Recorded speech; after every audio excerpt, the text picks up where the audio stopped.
Hey everybody, it's Body Bags here with Jack MacEwen, all the way from top 8 in previous tournament, all the way to the top. Jack, tell us what you did today. I got first place here at the monthly Xanadu, and I won this super rare Spirit Reaper. Ooh, nice. What'd you play? I played Hero Frog. All right, cool. Want to walk us through it? So yeah, I played 3 Substitute. I feel like Substitute, this doesn't need any explanation, it's broken. You just win the game if this resolves pretty much most of the time. Although I did lose a game once where I opened 1-for-1 dust shoot, and I don't talk about that, I still got here. 3 Swap Frog. I played 3 instead of 2 because I feel like it's just more consistent.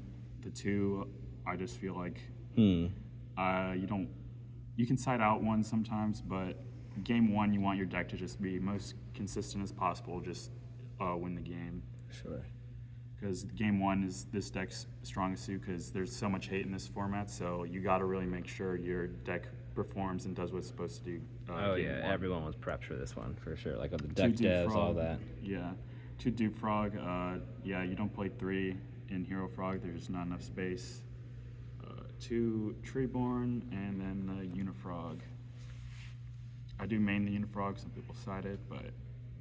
Feels right to me. Yeah. This comes in handy, this is another option. In the Monarch lineup, 3 Caius, 1 Ryza. I don't play more than 1 Ryza. There's just, you don't want to break on too many normal summons because that can't happen. You just sit with a bunch of normal summons in hand, you can't do anything. But I do play this card, the Pseudo Monarch. This card was broken. It won me so many games. It won me the last game in the finals. Like, yeah, you have to play this card.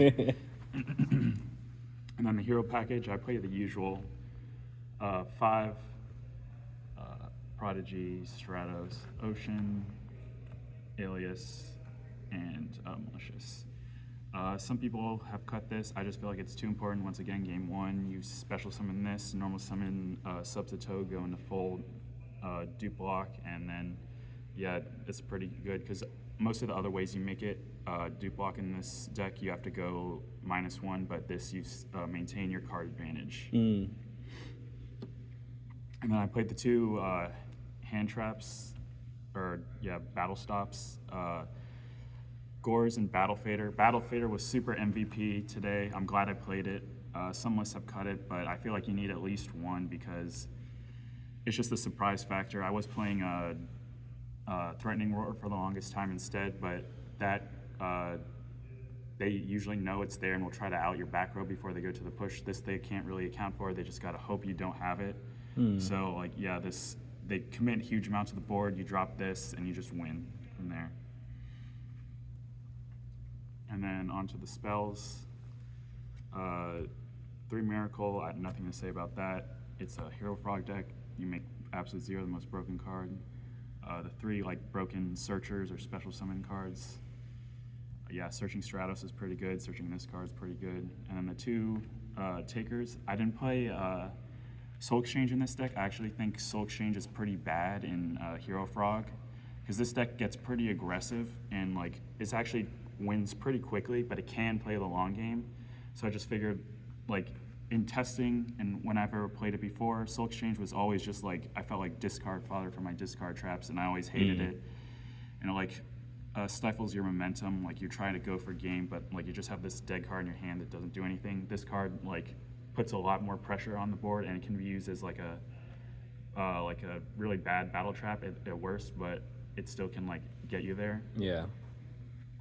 And I played the 2 spell and trap card removals. Yeah, these cards, I feel like you got to play them in Frog. Cards was kind of more than most other Hero Frog players play, so I'll go over those. 2 Raigeki Break. I only play 2. I know most Hero Frog players play 3, but I was feeling like the hands that I was bricking on, I was doing badly is when I opened like 2 of these. So I figured just want to really open 1. Usually that's enough to get you there. It can, like, I feel like if you were to make a change, though, I would probably still play 3 of this, but I don't really have the space, and yeah, I feel like 2 is mostly good enough. And then I play the two sweepers.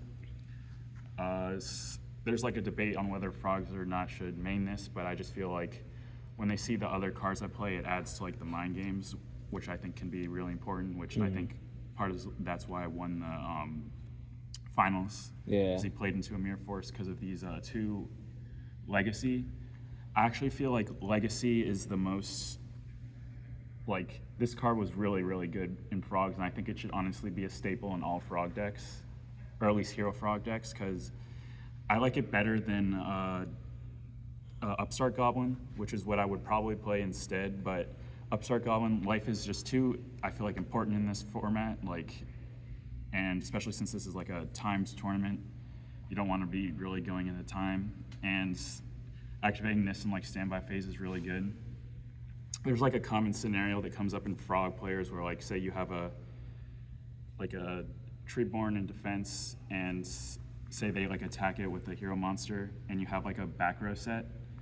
If they attack and it goes through, they'll usually assume, oh, that's like a discard trap that you didn't want to use on my monster. So they won't set any back row because they don't want it to get discard trapped and then like get monarchs and get punished. So they'll just set nothing. So if you want to bring back Treeborn, you're forced to discard target their monster, and then you can't summon your monarch. So they know they're pretty safe from that. But activating Legacy pretty strongly punishes that play. For sure. Yeah, 'Cause they then just like they're- didn't commit enough. Yeah, and then trick them with they that, just yeah. get monarched, and now they have to deal with this monarch without their back row that they were hoping to like use on monarch. And like, it's really good. It baited out a few heavies, because if they know you're playing frog, they're just gonna activate the heavy as like soon as possible to try to get any type of value on it before they commit like into the discard traps. Yeah, But good if you point. activate that, you just +1, and then that's like when frogs is really good deck at like winning from card disadvantage. But when you have like really high card advantage, it's even harder for other decks to win. So almost impossible, I'd say. If the frog player has card advantage, you're really like in a tough spot. And then the one trap dust shoot, it's auto win. Besides that one time I opened 1-for-1 trap dust shoot and still lost, but we don't talk about that. It's fairly standard. I don't really think there's anything that special, so I'll go over it pretty quickly. 3 abs, 0. The one guy, this didn't come up. This didn't come up. This didn't come up. This came up, as you saw in the finals. This also came up, which is why I won my semifinals match. I was able to OTK them with Junk Warrior because I knew they didn't have Gores because I had just trap dust shooted them. So I had to commit all my cards, but if you can commit all your cards and win, then it doesn't matter. Right. And the level 6s, these I didn't make this, but I made these two. This was MVP. It won me the final, so I'm glad. Nice.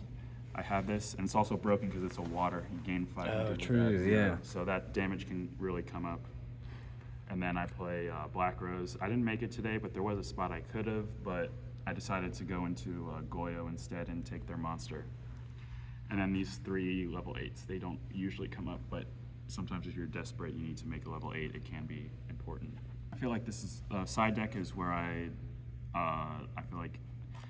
feel like this side deck's really strong. I think past 3 tournaments I've entered, I've had the same exact side deck, and there's really not much I really want to change. I feel like it's all performing super well throughout all the tournaments I've entered.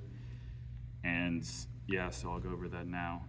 Deity Assailant, when in your matchups where you know they're siding in deck Devi, you replace this with Junk Synchron, so you can have a searchable out with like your road has another search target. And because it's like it gets over, like you play this instead of Deity Warrior Lady because that's 17 instead of 15. This card's just really good because it's pretty awkward to out. Sometimes I know, like, this didn't happen at this tournament, but like I took my opponent summoned Goyo, took my Monarch, I summoned this, attacked over the Monarch, and then like they had to attack over the Goyo with this, and it banished the Goyo. So this card can be really strong. But yeah, mostly it's just a searchable out to Dinah that is also an Earth, so you can make Gaia with it with Miracle Fusion. Okay, there you doesn't go. come up that much, Yeah. but it can come up. 2 Vannies playing Fiend. I only played 2 instead of 3 because honestly, I feel like the way you win the Frog Mirror is not by Vannies locking them. I feel like I almost never win that way, but you gotta have it because they gotta spend lots of cards to get to out this card. Gotcha. I played 2 Crow. It was pretty good. Before I wasn't playing Crow. I think last time I topped one of these I wasn't playing Crow, but I decided Crow is just necessary with Dream Frog on the rise. Vayu is they're going back to maining DDV, so this stops them from summoning their card with Vayu, so it can prevent a DDV for a turn. And then I also played these cards, Lightning Vortex and Soul Release. So I don't feel like a lot of Frog players are playing this. They usually play Smashing Grounds, and I feel like a lot don't play this card, but this card won my match basically versus the Lightsworn player, because I just was able to. He had the Arcus on the field for the longest time, so you can't activate this and banish their Lightsworns under Arcus, but just I was finally able to out it and then banished all his cards and made it so he couldn't. He was playing Twilight Sworn, so I banished him down to 2 Darks and then no Lightsworn names, so it was pretty unwinnable for him there. And then Lightning Vortex I like more than Smashing Ground, because in the Frog mirror you can just destroy their entire board, because that can come up a lot. And a lot of times they'll have a Vanity's Fiend or a Monarch with the 2 Dupe Frogs next to it, and then that doesn't really do anything because they all have 2,000 defense, and you're just sitting there wishing you had just any other card because your Vanities can't get outed. And also this is good against decks that put a lot of pressure on you, because sometimes just having a bunch of sweepers, evening out, putting it back to the top deck game, because Frog is probably the best deck in this format at top decking. It can just win off of one top deck most of the time because of the way it sets up in its gameplay. And then the other spells, I played 2 Noblemen of Extermination. And then to go with that, I also played 2 Dust Tornado. So I feel like the only ways I really lose to Blackwings is if you brick, or if they open Insane Whirlwind, sometimes it's just impossible to come back from that. But I just side in as much back row hate as possible, because that's a lot of the ways you lose post side, is just you can't really play through the back row. So especially going second, you can drawing this is insane going second, because a lot of times they'll just sit there pulling the rug, and you activate this, banish all their pulling the rugs, and now you're oh, I don't have to worry about that card for the rest of the match. That's sick. And then 2 Dust Tornado, because I decided to play 4. I think a lot of people would just play 3, but I feel like you just need this because a lot of floodgates are becoming really common. For sure. Iron Wall. I used this card. When I saw Iron Wall, I just side this in, because if you're just playing this, then you would lose pretty heavily to the floodgates. So I know Sunny was the one who told me to play this. I don't know if you guys know his Edison channel. You should check it out. But he's the one he played 3 of this, but I decided to play 2 because I decided 3 was just too much. But I did go with the 2 Dust Tornadoes. He played 3 and then 1 Dust Tornado, but I decided to play 2 and 2 because I thought that was more versatile. Yeah, a little more flexible, and I think especially today, the skill drains and stuff were coming around, and for sure, yeah, lots of floodgates out today. And these are the defensive traps: 1 Karma Cut, 1 Compulse, 1 Deep Prison. I was playing, I think, all the way up to 3 of this before in my Frog deck, but the games just go too long because sometimes you're just forced to lock yourself, and honestly I just feel like you only need 1. You really only want to see 1, because when you see multiple, you're trying to beat them down. You're not trying to really play on the defensive. Yeah. And the Compulse, I almost cut this before the tournament for My Body as a Shield, but I decided I hadn't really tested out My Body as a Shield at all. I didn't know how it would perform, so I decided to go with this. It did do well for me. It was the reason I would say I won versus my friend Safi in the last round of Swiss. I feel really bad. I'm sorry, Safi, if you're watching this. I had to take you out, but I got here. I won it all. And Karma Cut, I don't think I drew this once, but this is insane versus the Frog matchup, because you have 2 ways to banish all their Treeborns when you're playing this and Soul Release. And then the last trap, Spiritual Water. This card is great. It won me my Frog match. What does it do again? You tribute a water monster to send one card in their hand to the grave, so you get to just look at it. It's like another dust shoot, basically. Oh, that's cool. In matchups, you know they hold a lot of cards in their hand. I bring this in. Yeah. Because it can also be awkward. They bring out their Treeborn, then I like that's what happened to me. He brought out his Treeborn, then I activated this, so now he's stuck. He was forced to commit that Treeborn because he thought like he was gonna like Monarch or something, but no. Now he leaves himself vulnerable to be Caius. Yeah, and that's all the cards in my main deck and side deck and extra. Cool. Yeah, well, you finally did it, man. Got the number 1, the champion mat. I'm glad I finally won one of these. I've been like, one of my goals this year was to win a tournament, like at least a bigger one, which I feel like, how many were on this? Was this 49? Yeah, it was 49, yeah. 49. Yeah, so this is the biggest tournament I've ever won. Hell yeah. Which I'm really excited about. It starts to get frustrating when you keep entering and just keep doing poorly, but a lot of times it has to be your day to win. You can't win with just skill, you gotta have luck, which definitely did play a part for me today. Yeah, and I think also just getting the reps and just like getting to the point where you're playing the deck just feels natural, and you're not thinking about like the smaller plays. Now your brain's like really locked in on like the expert lines. I was playing like a higher trap count before, like with the maining the deep prisons and like playing bottomless, but the games were like taking too long with those because all the times you would force yourself to lock your Treeborn out. Yeah. And just hope they play into them. So like, but a lot of time I only went into time once, which is kind of one reason people don't like this deck in tournament is because it can be really like go into time a lot, but I was able to avoid going into time because I feel like the way I build my deck is pretty fast, like to win pretty quickly. Like most of the times I would win with like 10 or 15 minutes still left in the round. Which is great. I mean, like, think about just like the mental toll throughout the day that you saved yourself. You probably saved yourself an hour worth of thinking over the course of the day. Yeah, for sure.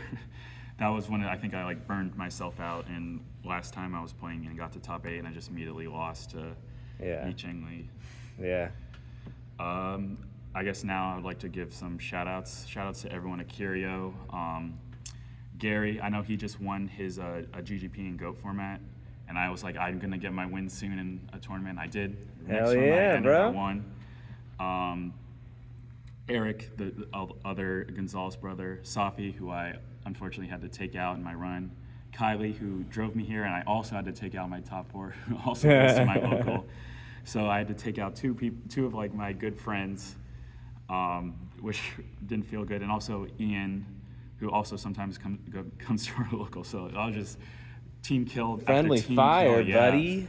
But their sacrifices was worth it. And then also shout outs to everyone on Birdcage, my online team.